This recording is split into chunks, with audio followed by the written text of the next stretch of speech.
talking about BPM, heart rate zones, and fitness score as it pertains to the Fitbit Charge 2. First off, beats per minute. What is that? You've heard it referred to as BPM.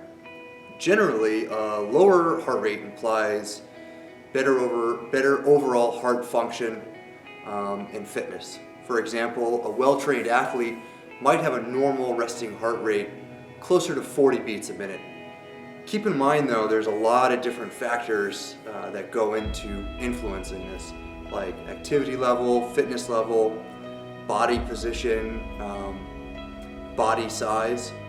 I'm going to show you exactly on the Fitbit Charge 2 where you can find your current BPM, beats per minute, and your resting BPM. Here's my home screen where you can see my BPM down below. If I tap once, here's my current BPM. And if I tap on the screen, there's my resting BPM. So your resting heart rate measures your heartbeat when you're still, and this is an important indicator of health. According to the American Heart Association, the average resting heart rate is somewhere between 60 and 80 beats per minute. But it's usually lower for physically fit people. This is because active people often have lower rates because their heart muscles are in better condition and don't have to work as hard. This also has a lot to do with age, which we'll talk about, but how is the resting heart rate measured with the Fitbit Charge 2? This is directly from the Fitbit website.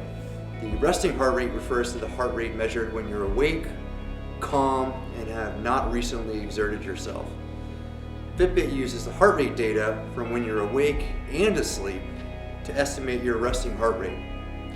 For the best accuracy, they suggest that you wear your Fitbit Charge 2 to sleep. Your resting heart rate is usually higher than your normal heart rate while you're asleep, so don't worry if that's the case. What is your max heart rate? Your max heart rate is a number that's used to calculate different heart rate zones that you might want to try to target when you're exercising. The general consensus or the average that people use is 220 minus your age is the bench or your max heart rate number. So 220, I'm 36 years old, subtract that, 184 is my max heart rate zone. Now I'm going to explain where Fitbit uses that max heart rate zone to target your different heart rate zone and overall fitness level. Please note that at any time you can go into the Fitbit app. I'm going to show you guys how to do that. Click on Account, and there's an option where you can change your max heart rate to whatever number you want. It's a good way to customize your overall heart rate zone options by changing your max heart rate. I'll show you guys how to do that. Here's how to change your heart rate zone if you want. I'm under the Fitbit app on the main page at the bottom right where it says Account. Click on that. You'll see your device. If you scroll down under Settings, click on Heart Rate Zone. There you'll see these are my peak cardio and fat burning zones. I can custom my max heart rate zone. Click on Custom. You can change the zones there, and you can change your max heart rate zone by clicking on max heart rate and then enter the new number. It's as simple as that. So once again, heart rate zones are there to help you train, to know where you are heart rate wise, what level of intensity, and it's a great way to track, and I'll show you how to do this on the Fitbit app, how intensely you're training, where your heart rate falls. Fitbit's already created several preset zones to help you with this, but remember at any time you can go in and set your own heart rate zones however you want so you can see where you're at and track that. Once again, the preset zones that Fitbit uses are use your max heart rate. The first zone they've got is the peak zone. That's 85%. of your max heart rate or greater. So for me, that's 156 or more. That puts me in what Fitbit calls their peak zone. Next is the cardio zone. This is 70% to 85%. That's 128 to 156 for myself of my max heart rate. Fitbit says that most people, if you want to get really, some good exercise, you'll see you're in the cardio zone. The next is the fat burn zone. That's 50 to 69% of your target heart rate. For me, that's 92 to 128. And then out of zone. This is basically letting you know that your heart is not getting that strenuous of exercise. So if you're below 50% of your target heart rate, you're not necessarily in a they've determined one of their peak or cardio or exercise zones. And once again, you can customize your heart rate zones. Don't forget that. What is Fitbit's fitness score? Well, that's something that I'm going to go over, and I'll show you in the app where you can actually see your fitness score.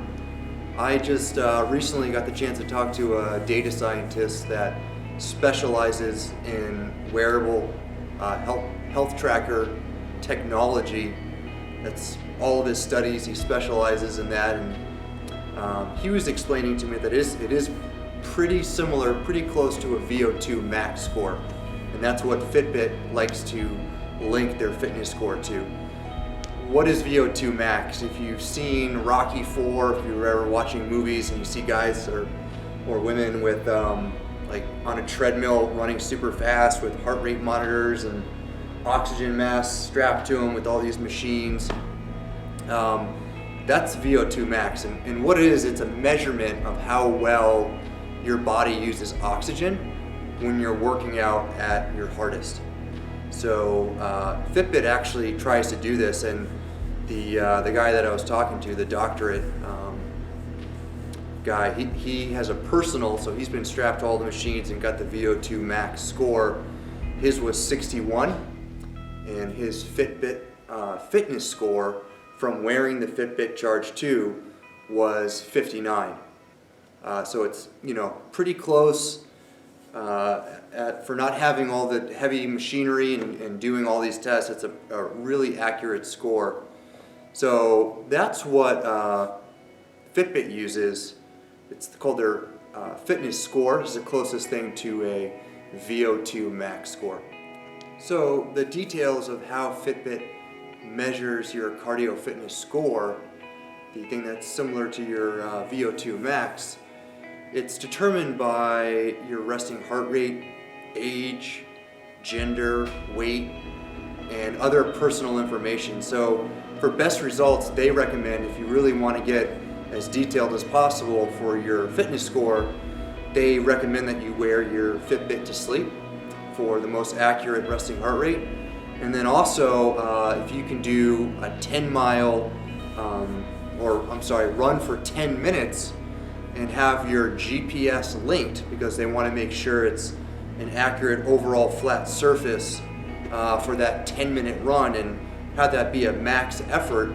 They use that in conjunction with all that other information I mentioned, your age, gender, weight, and other things. And they do also recommend, if you've lost weight or gained weight, make sure to update the Fitbit app with that information to get the most accurate cardio fitness score. Here's how to view those heart rate zones and fitness score that we've been talking about. I'm on the main page. If I click on the dashboard, it brings me to my dashboard. Click on this beating heart, which shows my BPM currently and my resting BPM. Click on that. You'll see my resting heart rate over the last 30 days. Here, I can see my fitness level. If I were to take a GPS enhanced run over 10 minutes, I could get an actual dot score instead of being in a range. That's to get as close as possible to a VO2 max. And there it's showing me my different heart rate zones, where I fall, how often I'm in the fat burning zone versus the cardio and the peak. You can see here I'm not in the peak very often. If I scroll back and I click on the heart rate zone, it gives me an explanation, exactly like we went over in the video, of the different ranges. And if I scroll again,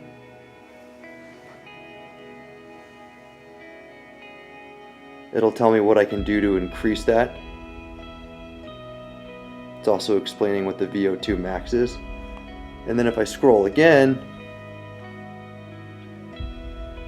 it shows where I am in comparison to Ryan Hall, a marathoner who's got amazing endurance and crazy heart rate. I hope you liked this video. If you like certain things about it, please let me know. If you hated certain things, let me know. If you want to see other information, my next video is going to be on the Fitbit Charge 2, the meditation or breathe feature. So if you like this video, please let me know, and look out for the next one.